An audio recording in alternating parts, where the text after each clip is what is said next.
Assalamualaikum dan salam sejahtera semua. Oke, terima kasih kerana hadir pada sesi kelompok kita yang pertama ni. Oke, jadi nama saya Rozaliza binti Dosari. Saya akan bertindak sebagai pekerja sosial untuk sesi kita pada hari ini. Oke, jadi untuk pengetahuan semua, sesi kita ni dijalankan untuk kita berkongsi pendapat, cabaran dan juga pengalaman untuk perkongsian bersama. Okey, jadi saya ingin mengucapkan terima kasih sebab kamu semua dapat meluangkan masa kamu untuk join sesi kita. Okey, jadi sebelum kita teruskan sesi kita, boleh saya tahu macam mana perasaan kamu pada hari ini? Boleh start dengan Daya? Okey, bagi perasaan saya hari ini, saya rasa lega sebab saya ambil peluang untuk konseling kelompok ni untuk memberi pendapat dan juga meluahkan perasaan saya. Okey, terima kasih kerana berkongsi. Kalau saya pula, perasaan saya hari ini, saya rasa sedikit nervous. Mungkin sebab ni kali pertama saya join konseling kelompok. Okey, terima kasih. Kalau saya rasa teruja lah sebab macam semua je saya rasa di sini macam first time gitu je saya first time join kelompok. Okey, terima kasih. Kalau saya perasaan saya pada hari ini, saya rasa sedikit malu sebab saya berjumpa dengan orang. Okey, terima kasih kerana berkongsi semua. Okey, jadi sebelum kita teruskan sesi ini, saya ingin meminta kamu semua memperkenalkan diri, bagi tahu nama, tahun keberapa dan juga apa harapan kamu untuk menyertai kelompok ini. Boleh start dari siapa-siapa aja? Dari saya lah. Nama saya Nurul Iman Umairah Tabli, boleh panggil Umay. Saya pelajar tahun 2 kerja sosial. Saya datang sini sebab saya selalu buat kerja last minute. Jadi saya harap lepas saya datang konseling kelompok ni, saya dapat mengurus masa dengan lebih baik dan teratur. Okey, terima kasih Umay. Jadi apa yang saya dapat di sini, Umay join saya sini untuk mengurangkan tabiat Umay yang last minute. Okey, terima kasih. Seterusnya. Kalau dari saya, nama saya Nurhi Dayuti Samin, pada panggilan Daya. Saya merupakan pelajar tahun 2 kerja sosial dan harapan saya untuk datang di sini supaya saya dapat menguruskan masa saya dengan baik, di mana kebelakang ini saya sangat sibuk dalam program. So saya berharap di konseling kelompok ni saya dapat menguruskan masa saya dengan lebih baik. Okey, terima kasih Daya. Jadi apa yang saya dapat lihat di sini, Daya join sini untuk belajar menyeimbangkan pelajaran dengan program, kan? Okey, terima kasih. Seterusnya. Saya lah. Assalamualaikum. Nama saya Muhammad Zain Wazin Haziq bin Muhammad Nazri. Boleh panggil Bob. Saya merupakan pelajar tahun 3 lah, course social work. Sebab saya datang di sini jumpa dengan kaunselor sebab saya ada masalah membagikan masa belajar dengan main game lah. Sebab tu saya datang berjumpa untuk mau ubah tabiat tu. Okey, terima kasih Bob. Saya nampak Bob sudah nampak apa cabaran Bob, dan Bob sendiri ada usaha untuk mengubah cara kehidupan Bob. Okey, terima kasih. Yang terakhir sekali. Okey, nama saya Vanessa Morris. Saya merupakan pelajar program kerja sosial tahun 2.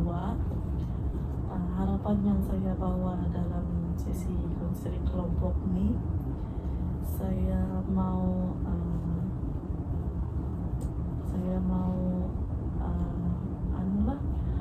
berkongsi pendapat dengan semua ahli yang hadir hari ini. Lepas tu saya juga mau mendengarlah pengalaman masing-masing, terutama sekali dalam pengurusan masalah, begitu memandangkan kita semua menghadapi masalah yang sama. Okey, terima kasih Vanessa. Terima kasih untuk beritahu apa matlamat Vanessa. Okey, jadi untuk memastikan kelompok ini berjalan dengan lancar, saya ingin kita sama-sama bersetuju dengan beberapa peraturan kelompok. Antaranya yang pertama ialah menjaga kerahsiaan segala perkongsian. Yang kedua, menghormati pendapat orang lain. Yang ketiga, tidak memotong percakapan. Yang keempat, tidak menghakimi atau mengkritik. Dan yang terakhir ialah memberi peluang kepada semua ahli untuk memberi pendapat. Kamu semua setuju? Setuju. Okey, ada apa-apa mau tambah? Kamu boleh terapkan apa-apa saja peraturan semasa sesi kelompok kita ini. Rasanya bagi saya tiada, lagipun semua syarat etika yang dibagi tadi pun memang memenuhi sudah bagi saya. Okey, yang lain? Saya pun sama setuju juga. Setuju. Setuju. Okey, terima kasih semua. Jadi peraturan ini penting supaya kita dapat menjalankan sesi dengan berasa selamat dan juga selesa. Jadi masing-masing boleh bagi pendapat masing-masing. Okey, jadi untuk kita mulakan kita punya sesi ni, memandangkan semua matlamat sama, iaitu pengurusan masa. Jadi untuk kita meneruskan sesi ni, saya ingin bertanya kepada semua ahli, apa perasaan pertama yang terlintas dalam fikiran kamu sekiranya kamu mendengar perkataan deadline? Boleh mula dari siapa-siapa aja? Kalau saya memang paling besar stres lah. Stres sampai sakit kepala kalau dengar deadline. Kalau saya pas kata yang saya boleh cakap menyesal sebab sudah deadline, so baru saya mau buat, jadi saya stres.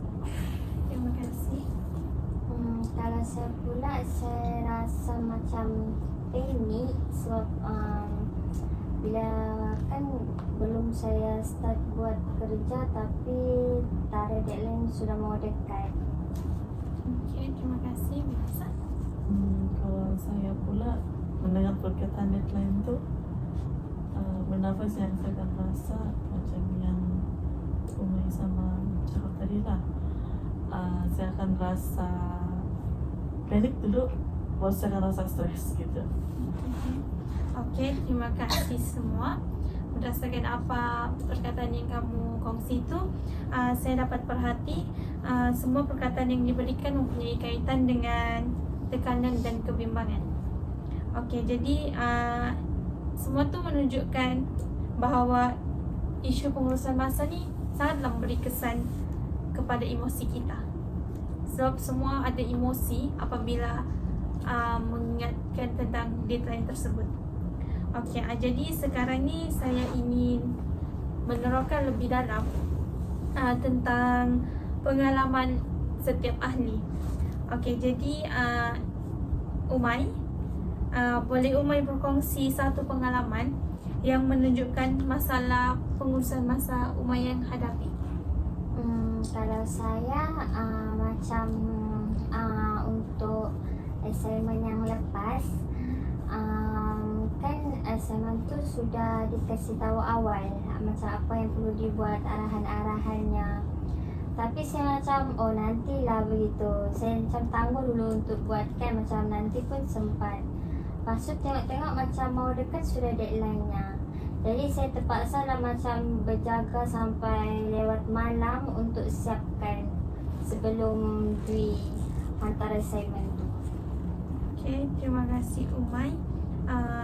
Apa yang saya dengar, Umay mempunyai banyak masa, tetapi Umay selalu menangguh tugasan tu sampai terpaksa menyiapkan tugasan tu di masa-masa yang terakhir. Jadi adakah saya memahami situasi Umay dengan betul? Betul? Okey, terima kasih Umay. Jadi apa perasaan Umay pada ketika itu? Perasaan saya dia lebih kepada panik sebab macam saya cakap tadi, panik sebab takut tak sempat mau hantar assignment tu kan. Nanti kalau lebih duit nanti masalah pula.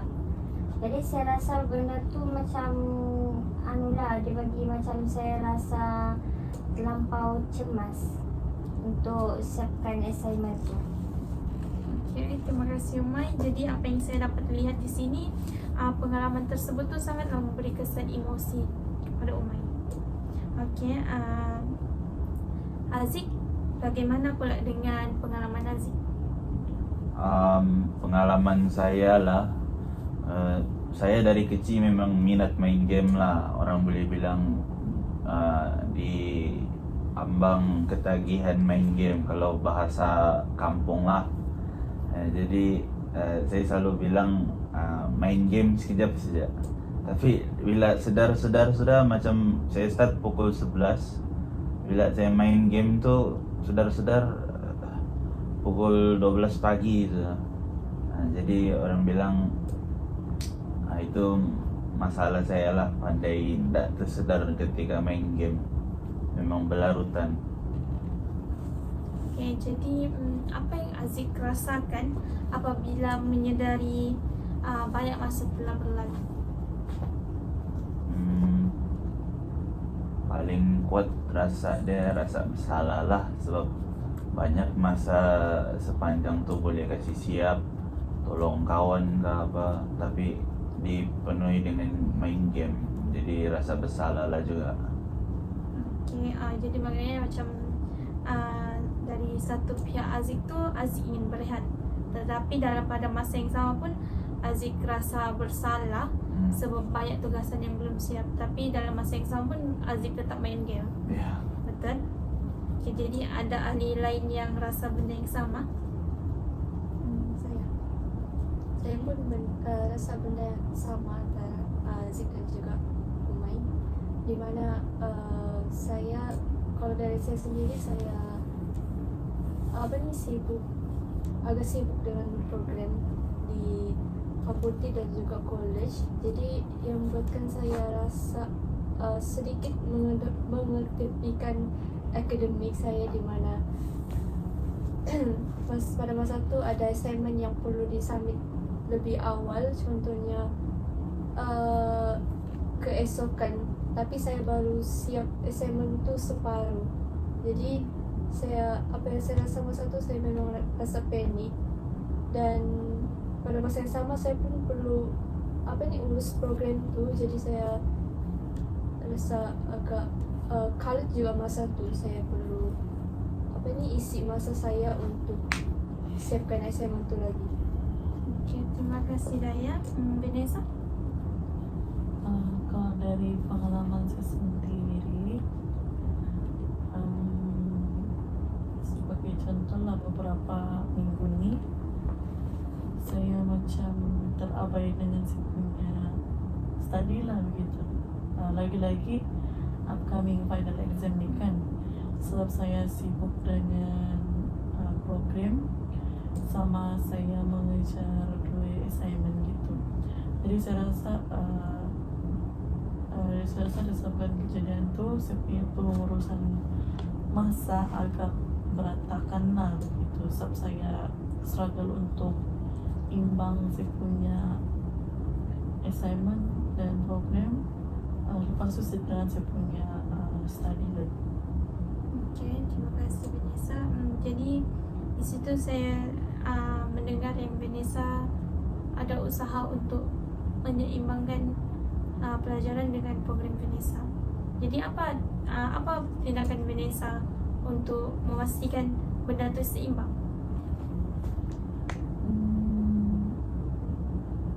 Mungkin setakat ini belum ada lagi, tapi saya rasa mungkin akan datang saya akan menyiapkan lebih awal lah saya punya assignment. Lepas tu mana-mana masa yang ada saya akan luangkan untuk membuat persediaan menghadapi peperiksaan. Okey, terima kasih. Jadi apa yang kita dapat lihat di sini, kita tidak berkeseorangan, di mana orang lain pun menghadapi masalah yang sama juga macam kita hadapi, cuma berbeza dengan situasi. Okey, jadi Daya, tadi kan Daya ada mention yang Daya fokus dengan program dan terpaksa mengabaikan pelajaran Daya. Okey, jadi cabarannya tu adalah untuk menyeimbangkan tanggungjawab Daya. Jadi apa yang Daya buat? Apa yang saya buat untuk mengimbangi tanggungjawab saya dengan program, plus saya mungkin saya akan agak-agak atur masa. Saya akan catat apa yang saya perlu buat dahulu itu, atau saya dahulukan program dan saya buat kerja yang ringan-ringan dulu, dan saya fokus kepada assignment. Dan untuk assignment tu kadang-kadang saya akan bagi masa selama 2 jam untuk saya fahami, untuk saya siapkan. Macam tu lah saya set masa yang, tapi kadang-kadang saya pun dah expect juga yang saya akan terlebih masa untuk beri masa saya dengan program tu. Jadi itulah saya perlu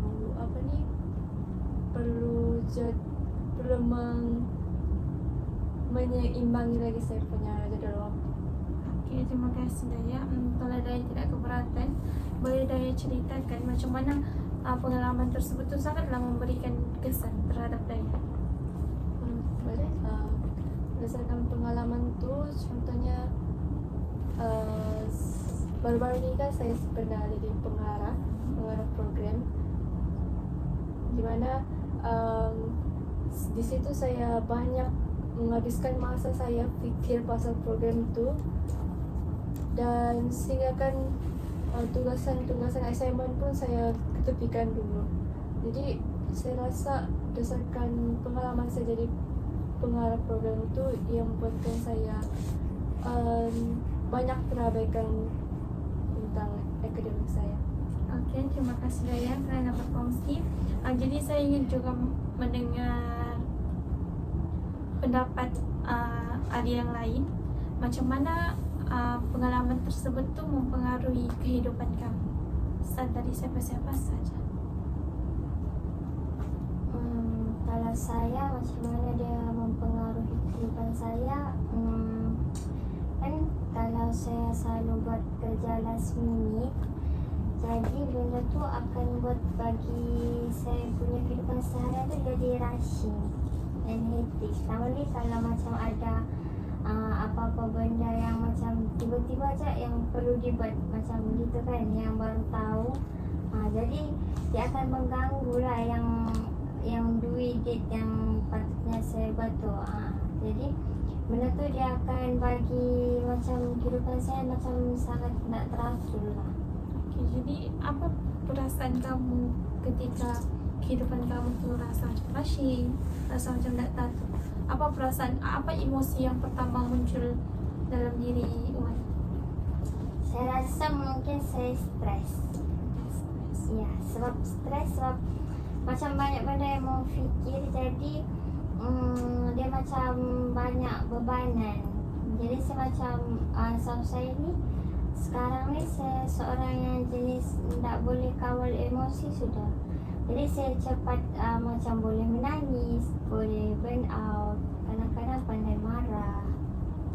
Okay, terima kasih Umay. Jadi apa yang saya dapat lihat di sini, apabila Umay buat kerja last minute, Umay akan rasa rushing dan juga rasa macam tak teratur. Dan disebabkan oleh itu Umay akan rasa stres, menangis dan cepat marah. Betul? Okey, terima kasih Umay kerana berkongsi. Aziz pula? Daripada pengalaman ni, apa yang dia mempengaruhi saya punya life, satu, saya punya kesihatan keseluruhan lah. Sebabkan saya pandai main game sampai lewat malam. Lepas tu tahu ada assignment, jadi lagi-lagi due date dekat, jadi saya akan buat assignment sampai pukul 1 sampai 3 pagi lah. Cuba menghabiskan ataupun menyiapkan secepat yang mungkin. Jadi kebetulan esok lagi kelas 11 pagi, jadi saya akan kadang-kadang tidak tidur langsung, menyebabkan saya itulah cepat penat. Lepas tu orang bilang emosi itu bukan emosi lah, kita boleh bilang macam rasa menjengkelkan tu ada. Kalau bahasa kampung lah, rasa menjengkelkan. Itu sajalah kalau macam saya punya harian kalau saya main game sampai lewat malam. Itu saja. Okey, terima kasih Aziz sama berkongsi. Jadi apa yang saya dapat simpulkan di sini, Aziz terlalu main game sehingga kan kadang-kadang main game tu dapat memudaratkan kesihatan Aziz sendiri sebab tidak tidur, menyiapkan semua tugas dan assignment. Betul. Okey, terima kasih. Vanessa? Bagi saya ketidakpekaan dalam pengurusan masa ni memang sedikit sebanyak memberi kesan lah kepada kehidupan saya, iaitu saya tahulah yang benda tu sepatutnya dibuat lebih awal, tapi disebabkan merasa bukan setakat pengurusan masa tu adalah dari saya kalau dari diri sendiri juga rasa malas timbul, jadi benda tu akan terabai gitu. Lepas tu bila sudah terabai, bila sampai duit dia, itulah macam yang Umay cakap, rushing begitu. Lepas tu bila kita sudah buat kerja rushing, dia punya kualiti kerja tu tidak dijamin bagus lah kan, dan akan memang memberi impak lah kepada grade yang akan datang itu. Okey, terima kasih kerana berkongsi. Okey, jadi untuk pengetahuan semua, sesi kita ni akan hanya kita sahaja yang tahu. Maksudnya ada limitasi perasaan, di mana sekiranya saya tahu ahli kelompok ni ada percubaan untuk mencederakan diri, mencederakan keluarga, orang sekeliling ataupun pasangan, saya akan memberikan maklumat kamu kepada pihak-pihak tertentu. Tetapi itu pun semua atas persetujuan kamu juga. Jadi semua okey. Okey, jadi seterusnya saya ingin mengetahui macam mana cara kamu mengatasi masalah yang kamu hadapi itu. Maksudnya contoh pada ketika itu kan kamu rasa macam okey, contohlah macam Aziz sendiri, Aziz terlalu main game. Jadi Aziz sedar yang due assignment Aziz sudah semakin dekat. Contohnya besok, tapi Aziz masih main game. Jadi bila Aziz sedar benda tu, apa yang Aziz buat? Maksudnya saya tahu assignment tu dekat sudah, tapi saya still main game. Ya, betul. Mungkin saya akan berhenti terus pada waktu tu juga. Lepas tu saya akan secepat mungkin buka laptop lah. Lepas tu saya akan call dengan saya punya rakan ahli kumpulan lah, tugasan kumpulan, bertanyakan, mungkin orang bilang bertanyakan saya dan minta bantuan sedikit untuk supaya pergerakan kerja tu lebih efisien lah. Jadi dia meringankan sedikit beban sama saya. Tapi saya tidaklah bagi beban yang berat kepada rakan saya. Saya ambil yang berat, dia ambil yang orang bilang tak payah pun fikir-fikir, dia cuma perlu isi-isi ini, isi-isi itu. Saya yang akan buat bagian berat supaya tidak serabut lah. Saya tidak serabut nanti dalam buat kerja. Itu sih.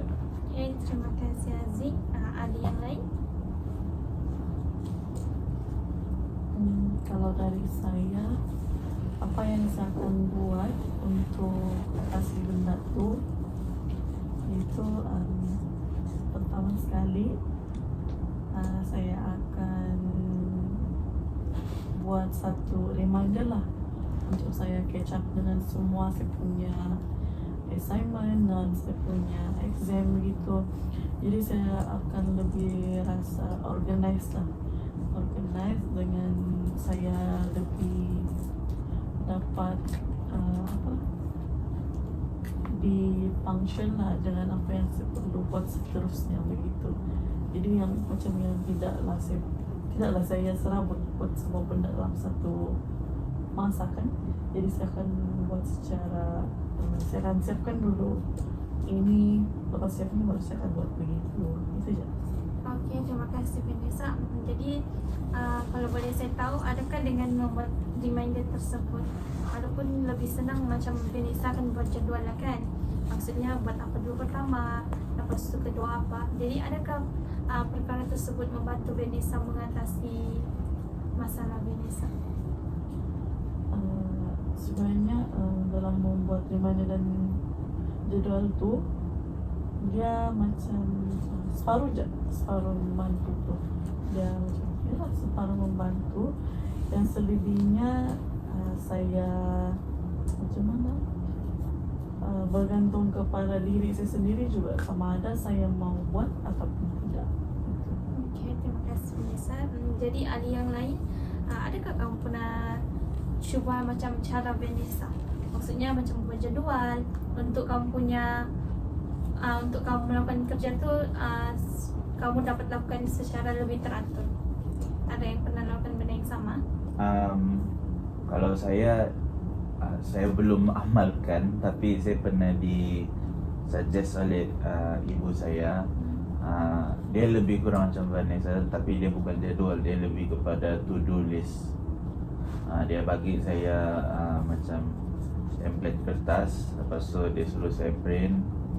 Dia cakaplah untuk hari ni ataupun minggu ni apa yang perlu dibuat, tulis di situ, supaya nanti sambil main game kita boleh tengok di to-do list tu, kita lekat di dinding kan, lepas tu nampak perlu buat ni. Jadi saya rasa bagi saya mungkin itu satu kaedah yang bagus lah untuk dicuba dan dipraktikkan. Okay, jadi masa Aziz try benda tu, jadi Aziz rasa macam dia membantu Aziz lah.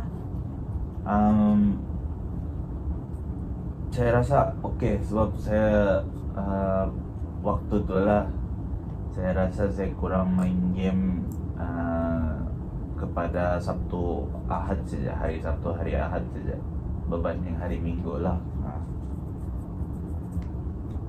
Itu saja. Okay, terima kasih Aziz. Ada yang lain pernah cuba dengan kaedah yang Vanessa cuba?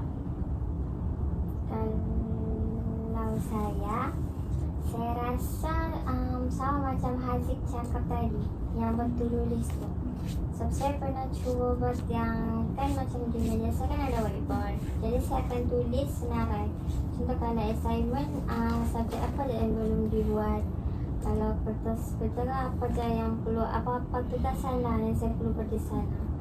Jadi saya buat benda tu, jadi saya boleh macam senarai, macam jadi tidak ada benda yang terlepas. Okay, terima kasih Umay. Daya, ada pengalaman yang sama juga? Ya, saya pun setuju dengan semua dengan apa yang Vanessa cakap. Di mana saya pernah try buat juga to-do list di telepon. Saya list dengan dua benda berasingan, di mana program dan juga assignment, subjek apa yang perlu disiapkan. Saya buat list lah, dan lepas assignment saya buat tu, saya akan tik macam tu lah juga, dan sama je macam program. Okey, terima kasih Daya. Jadi untuk Umay dan Hidayah, kamu belum cerita lagi kamu punya cara untuk mengatasi masalah kamu ketika kamu menghadapi masalah yang macam kamu mention sebelum ni. Jadi boleh kamu berkongsi.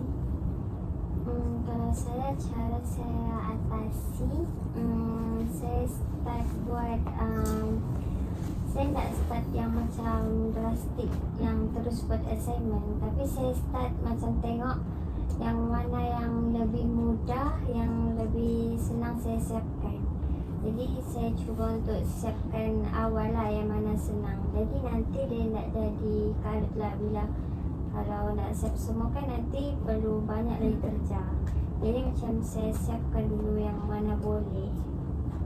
Okay, jadi maknanya Umay akan menyiapkan satu persatu lah, ataupun Umay akan menyiapkan mana dia yang duluan perlu submit.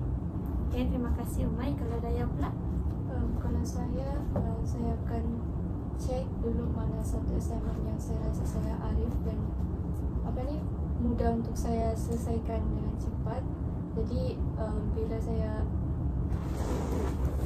lepas assignment yang mudah tu saya buat sudah siap, dan saya boleh fokus lagi dengan benda yang saya perlu selesaikan dengan cepat. Okay, jadi maknanya di sini Daya lebih mendahulukan assignment yang mudah berbanding yang susah. Tapi macam mana kalau assignment yang susah tu sebenarnya Dionya yang paling dekat?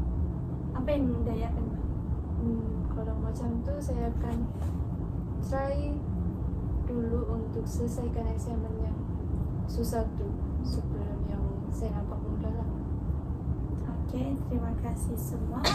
Jadi apa yang saya dapat simpulkan di sini, saya mendapati beberapa cabaran utama yang setiap ahli hadapi. Macam contoh, macam Haziq, dia mendapat gangguan daripada permainan video, maksudnya main game, mendahulukan game berbanding buat assignment. Dan suka ada lagi macam Umay suka buat kerja last minute. Daya pula, dia perlu menyeimbangkan program dengan pelajaran. Dan Vanessa pun cuba untuk mengatasi masalah buat kerja last minute. Okey, jadi apa yang saya dapat lihat di sini, kamu masing-masing mempunyai pengalaman yang berbeza, tapi sebenarnya cabarannya adalah sama, iaitu menguruskan masa. Okey, jadi sebelum kita menamatkan sesi kita pada hari ini, saya ingin meminta setiap ahli untuk berkongsi apa yang dapat dipelajari pada sesi kita pagi ini. Boleh start dari siapa-siapa saja. Tak apa, kamu ambil masa untuk berfikir dulu apa yang kamu dapat. Nanti kalau kamu dapat sudah fikir apa yang kamu dapat pada sesi ini, kamu boleh berkongsi. Saya rasa apa yang saya dapat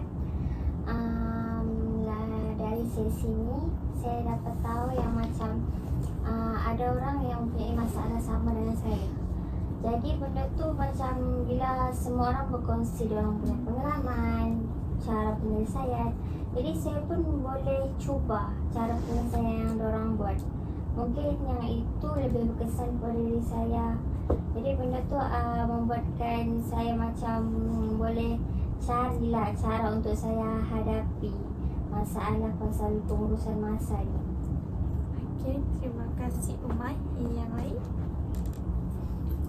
Kalau bagi saya, apa yang saya dapat dari sesi ini, saya dapat mendengar setiap pandangan yang berbeza, biarpun kami berkongsi satu masalah yang sama, cuma situasi itu berbeza lah.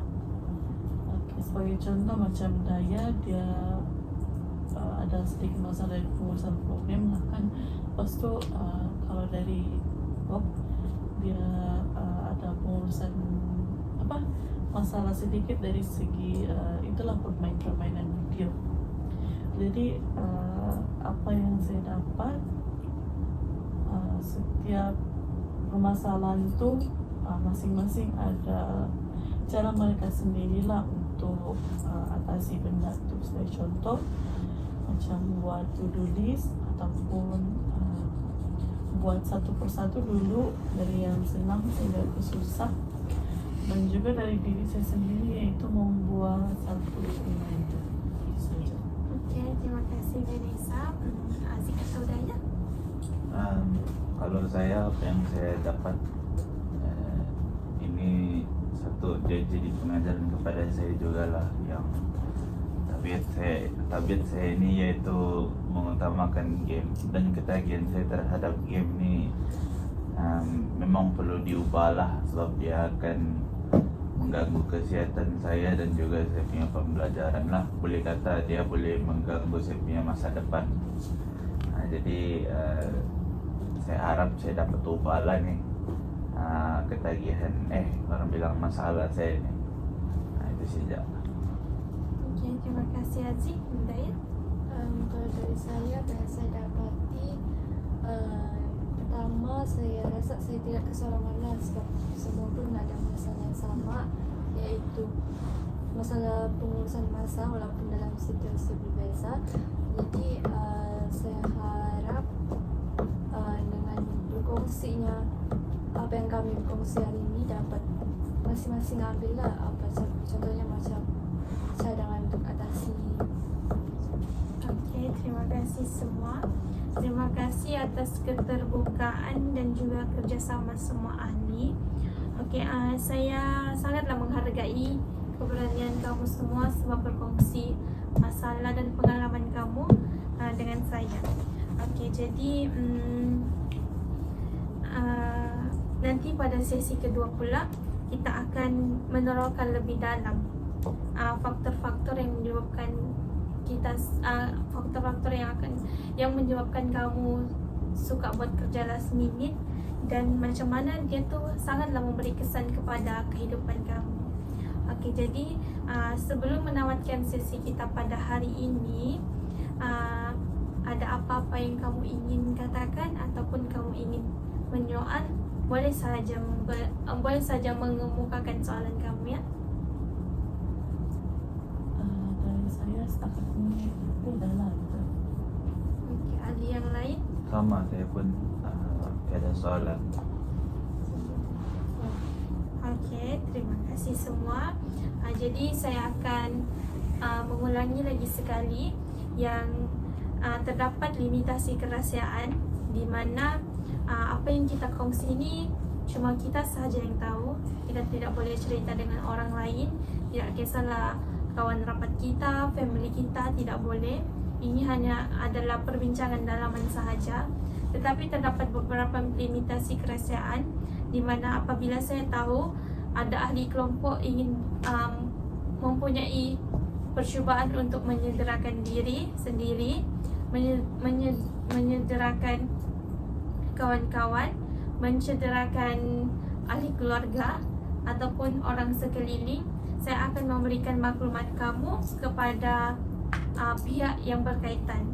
Tetapi itu atas persetujuan semua. Okey, jadi itu sahaja untuk sesi kita yang pertama. Kita akan berjumpa lagi sesi kita yang kedua pada minggu hadapan jam 9 di tempat yang sama pada hari Ahad. Jadi saya tutup sesi kita yang pertama. Tapi sebelum tu ada apa-apa soalan? Tidak. Tiada. Okey, jadi itu sahaja untuk sesi kita yang pertama. Terima kasih atas kerjasama dan perkongsian semua. Jadi itu sahaja. Sekian, terima kasih. Terima kasih. Terima kasih.